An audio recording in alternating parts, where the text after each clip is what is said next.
इस वीडियो में आपको चेयरमैन साहब के द्वारा दिए गए सभी सवालों के जवाब मिलेंगे और ये सभी सवाल आपने हमारे टेलीग्राम चैनल पर भेजे थे। अगर आप अभी तक टेलीग्राम चैनल से नहीं जुड़ पाए हैं तो इस वीडियो के डिस्क्रिप्शन में टेलीग्राम का लिंक दिया गया है। भविष्य में भी आपसे इसी टेलीग्राम चैनल पर सवाल लिए जाएंगे, इसलिए आप टेलीग्राम चैनल से ज़रूर जुड़ लें। और जो साथी चैनल पर पहली बार जुड़ रहा है वो चैनल को सब्सक्राइब जरूर कर ले। नमस्ते सर। नमस्कार नमस्कार। सर ये जो ग्रुप सी भर्ती का रिजल्ट आपने जारी तो कर दिया, जी जी। लेकिन काफी युवाओं को समस्या आ रही है, क्योंकि सबसे बड़ा मुद्दा अब 2-4 दिन से यही चला हुआ है कि एक तो उनके कट ऑफ से ज्यादा नंबर हैं, फिर भी उनका नाम क्यों नहीं आया लिस्ट में। हमने एक नोटिस निकाला, आपको बिल्कुल पढ़ा होगा किसाना जी आपने, कि अगर आपने हमारे किसी रिजल्ट से ग्रीवेंसी है और आप ये देखते हो कि मेरे कट ऑफ से ज्यादा नंबर हैं, तो एक एप्लीकेशन के साथ हमारे को अपने डॉक्यूमेंट दीजिए आप। हम आपकी उसको रिकंसीडर करेंगे, स्क्रूटनी करेंगे कि आपकी गलती से या हमारी गलती से कोई छूट गया है। तो अगर वो सिलेक्शन जोन में है और एलिजिबल कैंडिडेट है तो हम उसकी सिलेक्शन करेंगे। कई कैंडिडेट ने एप्लीकेशन में वो पोस्ट ही अप्लाई नहीं की, कई कैंडिडेट ने पोस्ट अप्लाई की पर डॉक्यूमेंट अपलोड नहीं किए। हम ये देख रहे हैं कि उसके कैंडिडेट के अपलोड क्यों नहीं हुए, इतनी बड़ी मात्रा में क्यों नहीं हुए। कहीं टेक्निकल ग्लिच तो नहीं थी इस तरह की।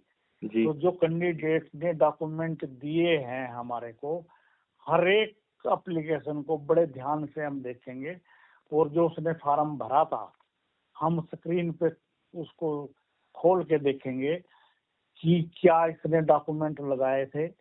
और हमने तो आगे से भी आगे जाके ये निर्णय लिया है कि अगर वो अपलोड किसी वजह से नहीं किए उसने, या वो हमारी गलती से ही नहीं कर पाया अपलोड, अगर उसके पास उचित डॉक्यूमेंट हैं और वो हमारी कट ऑफ डेट से पहले हैं, यानी कि फार्म भरने की जो आखिरी तारीख थी उससे पहले उसके पास उचित डॉक्यूमेंट हैं, तो हम उसको भी कंसीडर करेंगे, चाहे उसके अपलोड हुए हों या उस मतलब उसने नहीं किए, कट ऑफ से पहले होने चाहिए। बिल्कुल कट ऑफ से पहले होने चाहिए। हम अब इस बात पे नहीं जा रहे हैं कि उसने अपलोड किए थे नहीं किए थे, उसकी मंशा क्या थी, उसने डिटेल भर दी, उस टाइम उसके पास सर्टिफिकेट नहीं था, बाद में उसने मैनिपुलेशन करके सर्टिफिकेट ले लिया और वो भी बैक डेट में ले लिया, और वो अब आके कह रहा है जी मैंने तो अपलोड किए थे। तो हम इन बातों पे नहीं जा रहे। अगर उसके पास सर्टिफिकेट है पहले से का तो हम उसको कंसीडर कर रहे हैं, अगर वो सिलेक्शन जोन में है तो उसकी सिलेक्शन करेंगे। सर ये बात बिल्कुल आपकी भी सही है, क्योंकि काफी युवाओं के हमारे पास भी मैसेज आ रहे थे कि जैसे विशेषकर फायर ऑपरेटर में ऐसा हुआ भी है कि कई कैंडिडेटों ने एग्जाम दे दिया, फॉर्म उन्होंने भर दिया था, उस समय उनके पास डिप्लोमा था ही नहीं और उन्होंने अब बैक डेट में डिप्लोमा बनवा लिया। ये बात आपकी बिल्कुल सही है। आप जो हमारे पास आ रहे हैं और उसने फार्म में जो डिटेल भरी थी कि मैंने इस इंस्टीट्यूट से की थी, ये मेरा रोल नंबर था, ये इस तारीख में मैंने पास आउट किया था, वो दोनों चीजें मैच नहीं हो रही हैं।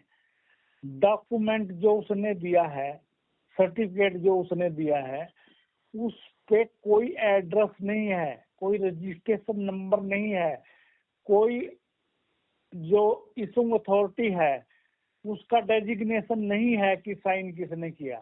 जैसे उदाहरण के तौर पे उसके सर्टिफिकेट पे लिखा हुआ है दिल्ली फायर ट्रेनिंग इंस्टीट्यूट जी, ना कोई रजिस्ट्रेशन नंबर लिखा हुआ है, ना कोई एड्रेस लिखा हुआ है कि ये रोहिणी का है या ये बाराखंबा रोड का है या दिल्ली में किस जगह का है, ये साउथ एक्सटेंशन का है। तो इस तरह के हमारे पास बहुत से सर्टिफिकेट हैं, तो हम उसको कैसे ओरिजिनल मान लें।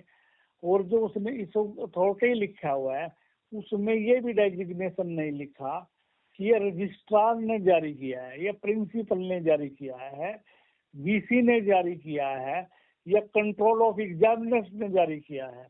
तो हम कैसे मान लें ऐसे सर्टिफिकेट को।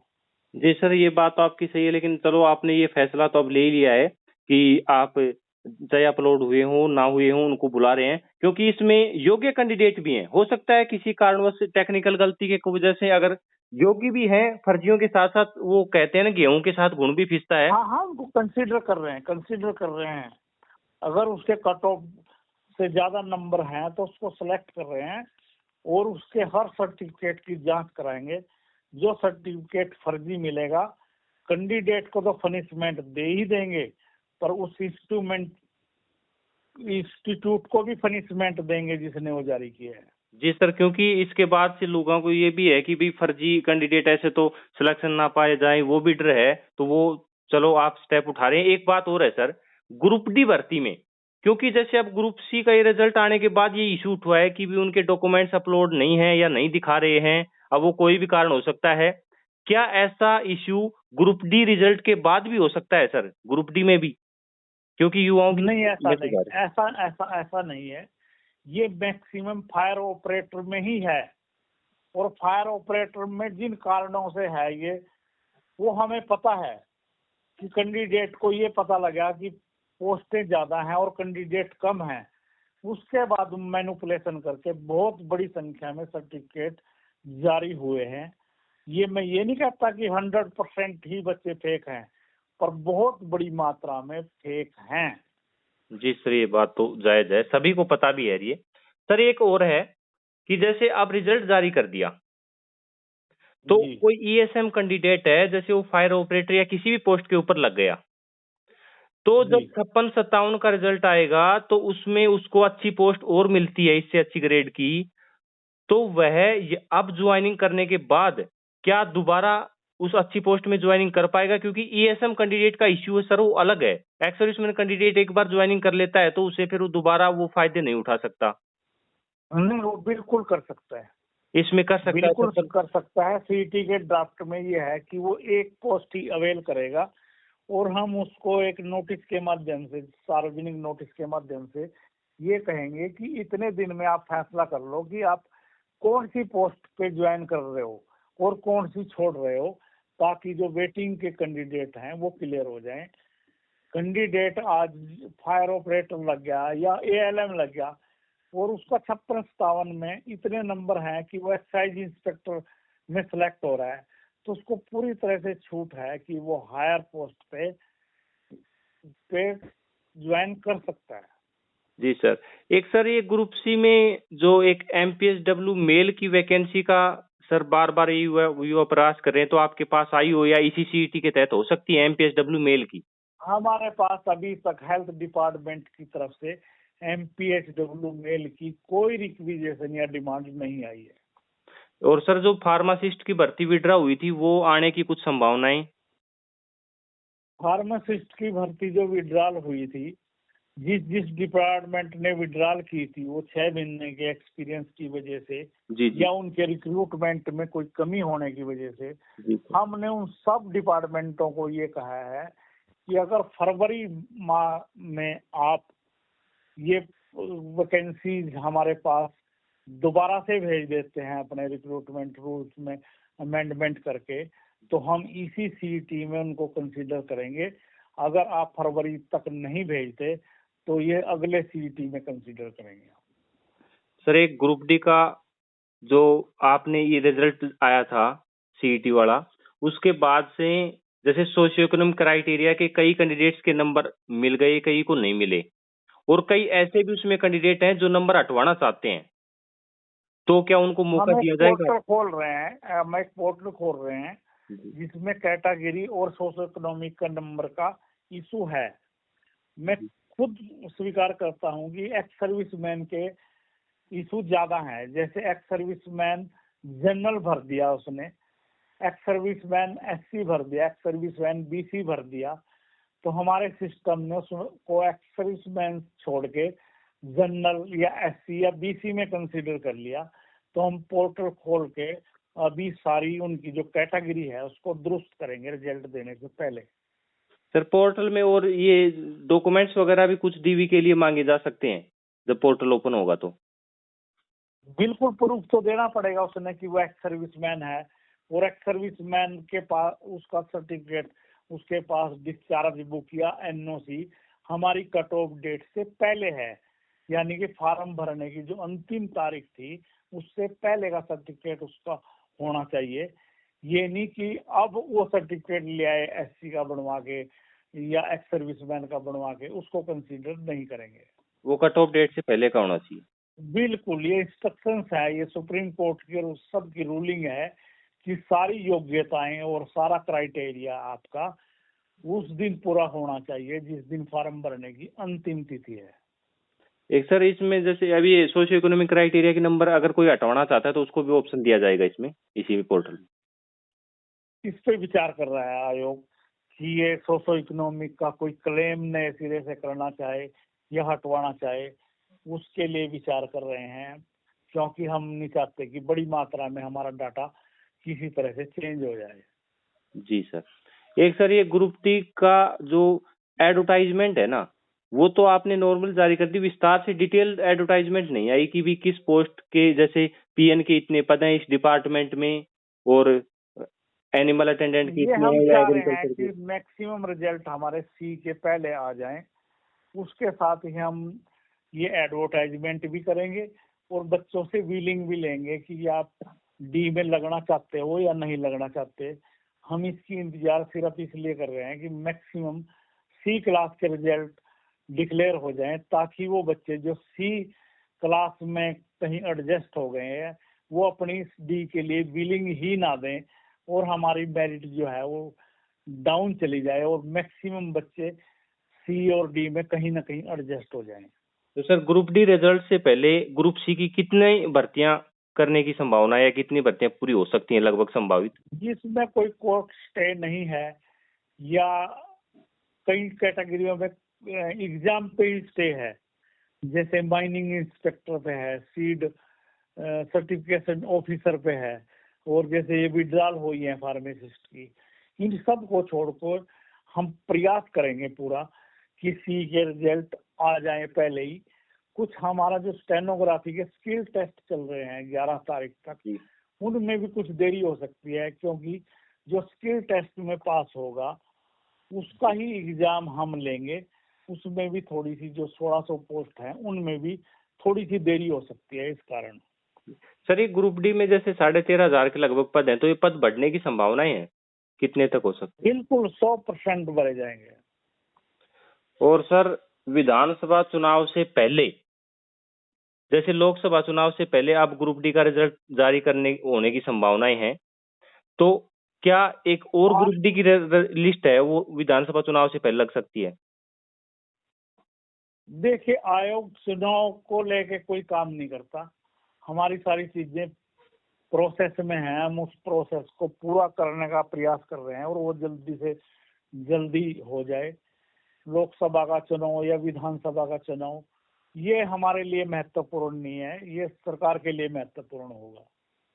सर एक टीजीटी भर्ती का भी काफी बड़ा इश्यू है कि टीजीटी भर्ती का जो कोर्ट केस चल रहा है उसके प्रति आयोग तत्पर नहीं है या जल्दी रिजल्ट निकालना नहीं चाहता, या क्या कारण है? बार बार युवा कहते हैं कि अगर रिजल्ट एसएससी निकालना चाहे तो कोर्ट में जल्दी मामला खत्म करके वो रिजल्ट निकाल सकती है। नहीं, कैंडिडेट कुछ भी कहे उससे हमारे पे क्या फर्क पड़ता है।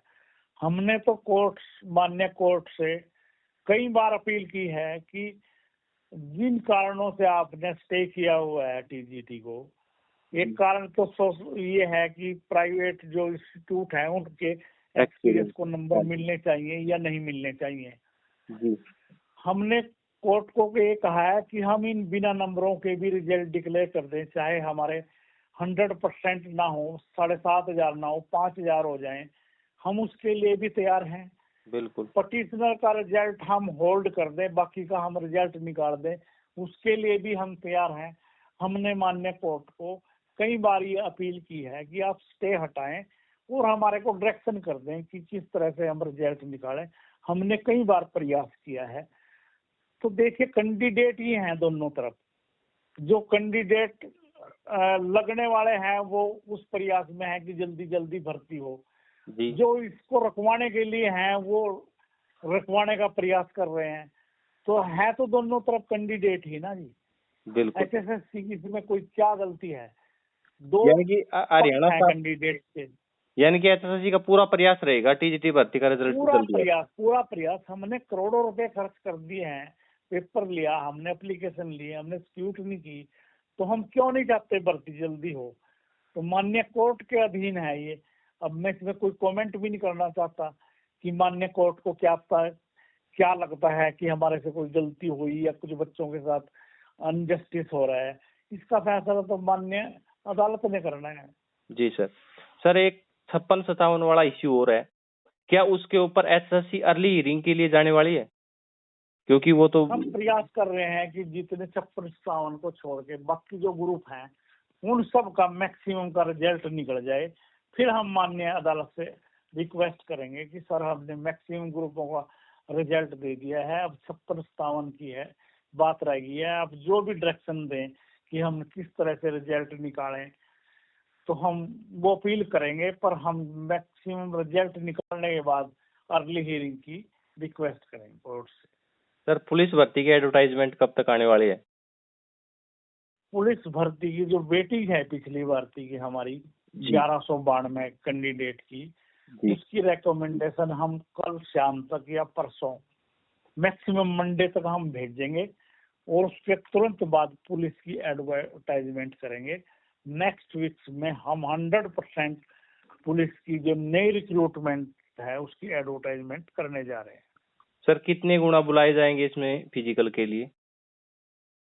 फिजिकल के लिए हमारे पास जो पुलिस ने रिक्रूटमेंट रूल्स भेजे हैं उसमें ये कोई क्लियर नहीं किया कि कितने गुना बुलाएंगे, तो हम तब तक कैंडिडेट को बुलाते रहेंगे जब तक हमारे पास 4 टाइम रिटर्न टेस्ट के लिए एलिजिबल कैंडिडेट अवेलेबल नहीं हो जाते। सर अब तो उसमें हमने 4 गुना बुलाने पड़े, 7 गुना बुलाने पड़े, 10 गुना बुलाने पड़े, पर हम जब तक बुलाते रहेंगे जब तक रिटर्न टेस्ट के लिए 4 टाइम एलिजिबल कैंडिडेट उपलब्ध नहीं होता। सर क्या ऐसा ही पुलिस की भर्ती आने वाली की संभावना है? अभी ऐसा ही कोई रिक्विजिशन हमारे पास नहीं आई, वो सिर्फ 1000 फीमेल कांस्टेबल और 5000 मेल कांस्टेबल की हमारे पास पुलिस विभाग की तरफ से आई है, और कोई 70-80 पोस्टें हमारे पास जो घुड़सवार होते हैं उनके जी उसकी पोस्टें हमारे पास आई है। जी सर एक ये जो अब ग्रुप 63 है, जैसे एनवायरमेंटल इंजीनियरिंग का पेपर या जो भी और ग्रुप्स हैं 18 फरवरी के बाद, उनके एग्जाम लगातार होंगे या कब तक होने की संभावनाएं हैं? फरवरी में सारे एग्जाम हमारे पूरे हो जाएंगे, मेरे को ऐसा लगता है। जितने भी ग्रुप्स बचे हुए हैं जिनके ऊपर कोई बिल्कुल बिल्कुल बिल्कुल बिल्कुल बिल्कुल हमारे पास 2 बड़े ग्रुप सिर्फ जेई को छोड़ के, और जो अकाउंट जो कॉमर्स बेस्ड पोस्ट हैं, बड़ी पोस्टें वो हैं हमारे पास। बाकी तो हमारे पास ऐसे ग्रुप हैं जिनमें संख्या 500 से कम है, और हम हर रोज इवनिंग में उनका एग्जाम ले सकते हैं। सर फायर ऑपरेटर वालों का जिनका पीएमटी नहीं हुआ था उनका पीएमटी कब तक हो सकता है? या जो बच्चे फायर ऑपरेटर में अभी हम जो रिजल्ट रिवाइज कर रहे हैं या जो हमारा रिजल्ट आ गया है उसमें जिनका पीएमटी नहीं हुआ और अब वो सेलेक्ट हो गए हैं जी, उन सब का, या किसी वजह से कोई पीएमटी के लिए छूट गया था, उसका हम पीएमटी करेंगे मार्च में। सर अब नेक्स्ट सीईटी वाले युवा भी इंतजार कर रहे हैं कि नेक्स्ट सीईटी कब तक हो सकता है? सीईटी का जो मेन एग्जाम है जी, वो सरकार के परव्यू में है, ना कि एचएसएससी के। तो हमने सरकार से रिक्वेस्ट की है कि नए सीईटी के लिए भी आप तारीखें घोषित करें। तो सरकार ने हमारे को कहा है कि जो सीईटी हम करेंगे तो हमारे को कुछ इसमें अमेंडमेंट करने की जरूरत है। जो पिछली सीईटी हुई है जी, तो उसके नियमों में संशोधन करने के बाद सरकार फैसला करेगी कि नया सीईटी कब होगा। तो सर ये 4 गुना से ज्यादा कैंडिडेटों को बुलाने, जैसे 10 गुना 15 गुना या क्वालिफाई वो करने, सरकार के ये नीतिगत फैसले हैं, ये इसमें हम कोई कमेंट नहीं कर सकते। 4 गुना करें वो 10 गुना करें, 12 गुना, 15 गुना करें या क्वालिफाइंग करें, ये निर्णय सरकार ने लेना है। जी सर। एक सर सबसे बड़ी डिमांड ये भी आ रही है कि एसएससी के चेयरमैन साहब पहले तो बोलते थे कि जो भी फर्जी कैंडिडेट होगा उनको किसी भी हाल में हम नहीं रखने देंगे, बायोमेट्रिक वगैरह ज्वाइनिंग से पहले जरूर करवाएंगे, लेकिन अब बायोमेट्रिक की कुछ संभावनाएं हैं या अभी भी करवाने वाले हैं वही प्रोसेस बायोमेट्रिक वाला? बायोमेट्रिक चल रही है ना, जो ज्वाइनिंग कर रहे हैं बच्चे उनकी बायोमेट्रिक भी हो रही है। तो बायोमेट्रिक फिर उनको मैच करके देखेंगे कि पेपर इसी ने दिया था जो ज्वाइन करने के लिए आ रहे हैं। सभी मैच भर्ती मिसमैच का तो अभी आएगा ना, जो मिसमैच होंगे सारी चीजों से देखेंगे उसको, सीसीटीवी फुटेज देखेंगे उसकी, उसके फोटोग्राफ्स देखेंगे, वीडियो देखेंगे उसकी, जो मिसमैच होगा बाहर निकालेंगे उसको। यानी कि फर्जी किसी भी हाल में भर्ती नहीं होगा?